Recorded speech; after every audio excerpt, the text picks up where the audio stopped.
Hello again, and welcome back for some more thoughts from the Bible today.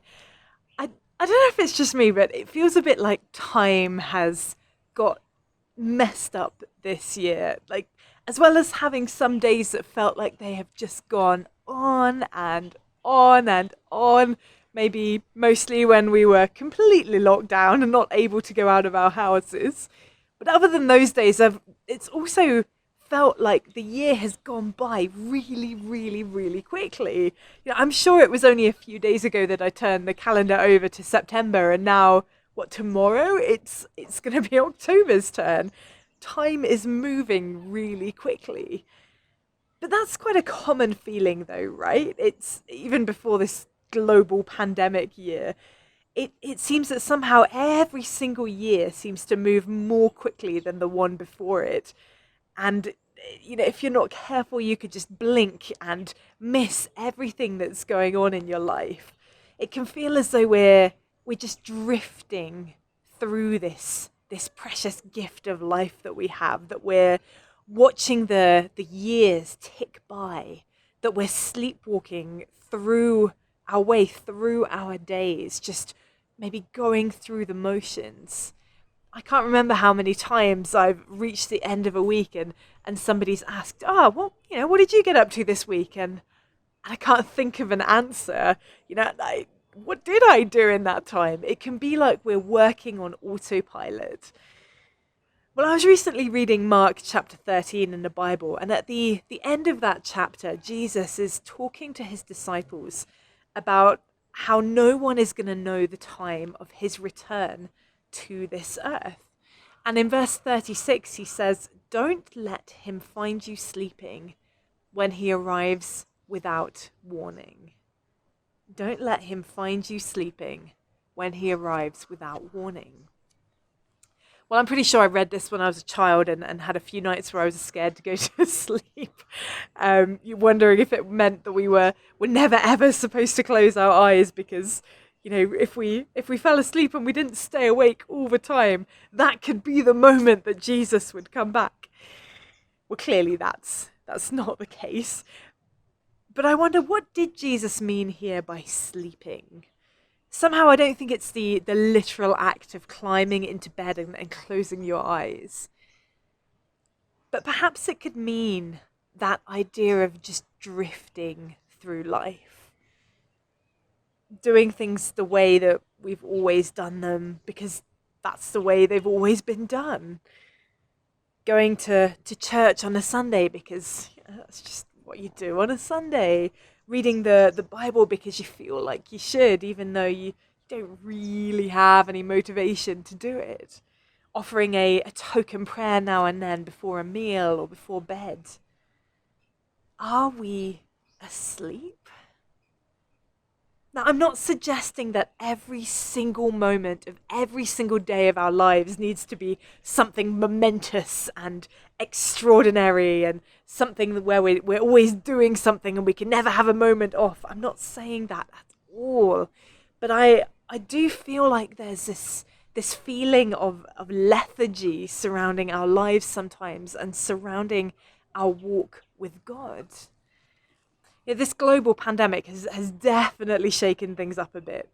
And maybe it's made us think a little bit more about the way that we do things, even the reason that we do things. It's made time with family and friends, whether that be virtually through Zoom or through Skype or whatever else, or in person, all the more special. It's made us realize that church is maybe more than just an hour on a Sunday morning and an occasional prayer meeting. Church is the people, not the building. And it's been amazing to see that nothing has stopped it reaching out into the world through online services where it was impossible to meet in person. We've realized maybe in this time that an occasional visit to a church building may leave us feeling good, but it isn't enough for building a strong foundation in our relationship with God.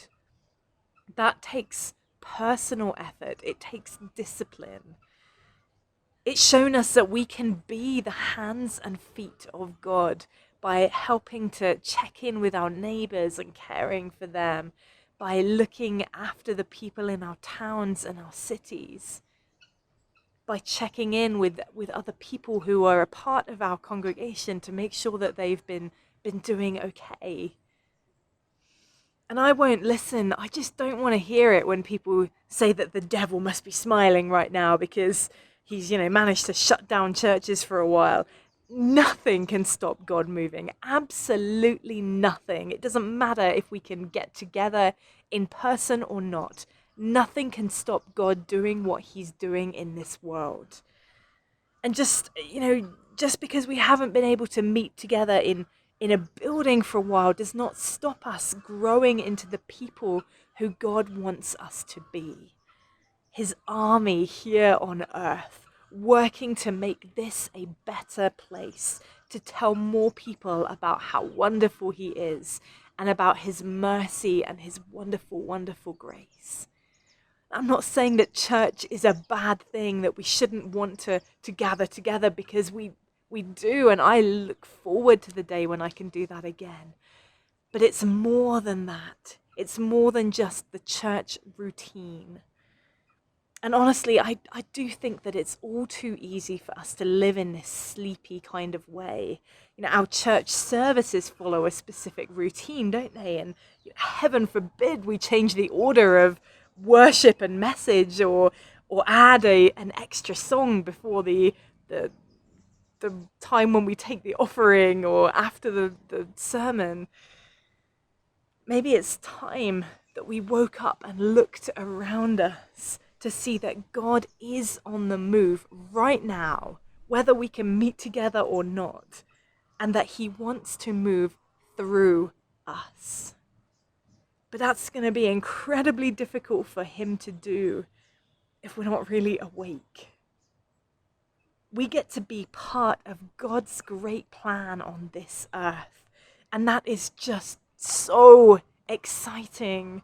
It's incredible, and I don't want to miss it because I was too focused on doing things the way they'd always been done, because I was too stuck in the routine of my life, because I was just going through the motions each and every day. I want to live with my eyes and my heart wide open, ready to be used by God when he says the word, ready to see that glorious day when he does return. Ephesians chapter 5 verse 14 says, "Arise, you sleeper. Rise up from the dead, and the anointed one will shine his light into you." Wake up today and stay awake. Be aware of what's going on in this world around you. Even in dark and difficult days, this is still a world full of marvels, full of beauty, and full of the evidence of God moving. Let's be alert and awake and ready to respond to God's call on our lives.